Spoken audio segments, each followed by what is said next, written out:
Assalamualaikum warahmatullahi wabarakatuh. Perkenalkan, nama saya Ramada Kumalajati, mahasiswa semester 6 Prodi Psikologi Islam UIN Salatiga. Jadi, di video kali ini saya akan membahas materi tentang psikologi keluarga dan pernikahan dalam perspektif Islam. Nah, materi ini tuh sangat penting karena keluarga itu bukan cuma tempat tinggal, tapi juga tempat pertama kita belajar tentang emosi, nilai, dan hubungan. Nah, di video ini kita akan bahas mulai dari konsep keluarga, persiapan pernikahan, relasi suami, istri, komunikasi, sampai resolusi konflik dalam keluarga.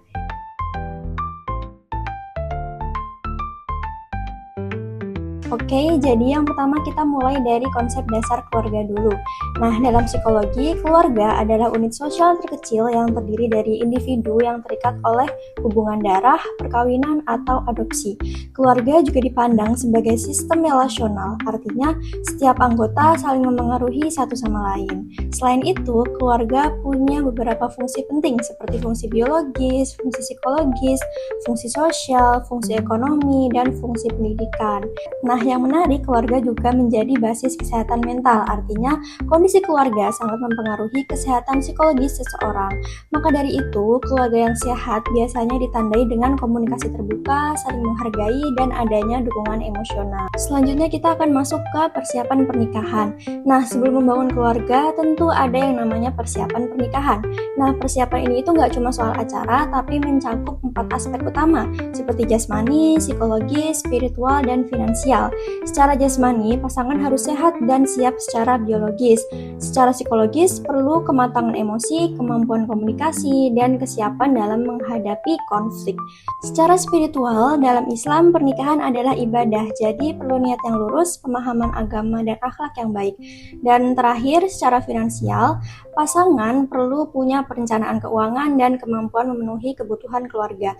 Keempat aspek ini saling berkaitan dan menentukan kualitas rumah tangga ke depannya. Selanjutnya saya akan membahas terkait relasi marital dalam Islam. Baik, selanjutnya kita akan masuk ke relasi marital atau hubungan suami istri. Nah, dalam Islam, tujuan pernikahan adalah untuk mencapai sakinah, mawaddah, warohmah. Sakinah itu berarti ketenangan, mawaddah itu cinta, rohmah itu kasih sayang.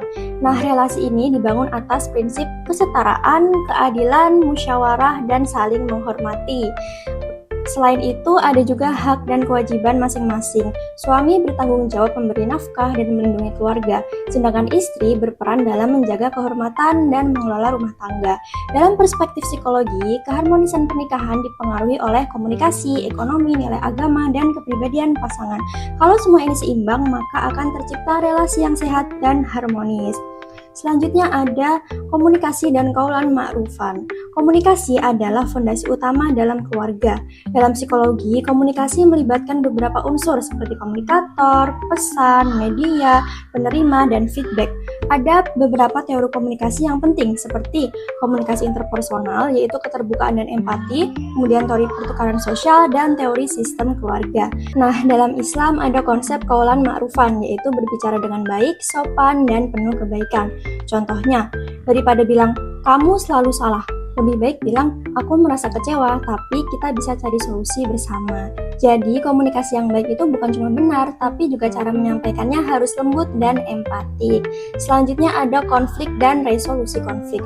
Jadi, dalam keluarga, konflik itu adalah hal yang sangat wajar. Biasanya konflik itu muncul karena perbedaan nilai, komunikasi yang buruk, masalah ekonomi, atau faktor emosional.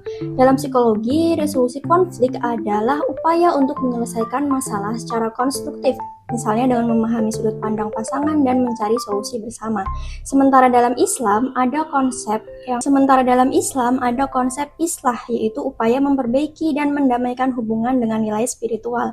Jadi resolusi konflik itu fokus pada cara, sedangkan islah itu fokus pada hati dan keberkahan. Kalau digabungkan, keduanya bisa membantu menciptakan hubungan yang lebih harmonis. Nah, jadi kesimpulan dari beberapa materi yang sudah saya sampaikan tadi, bahwa keluarga Keluarga yang sehat itu dibangun dari persiapan yang matang, relasi yang seimbang, komunikasi yang baik, dan kemampuan menyelesaikan konflik. Dalam perspektif Islam, semua itu diarahkan untuk mencapai keluarga yang sakinah, mawaddah, warahmah. Semoga materi ini bisa membantu kita memahami pentingnya membangun keluarga yang sehat, baik secara psikologis maupun secara spiritual. Mungkin cukup sekian yang dapat saya sampaikan. Kurang lebihnya mohon maaf. Wassalamualaikum warahmatullahi wabarakatuh.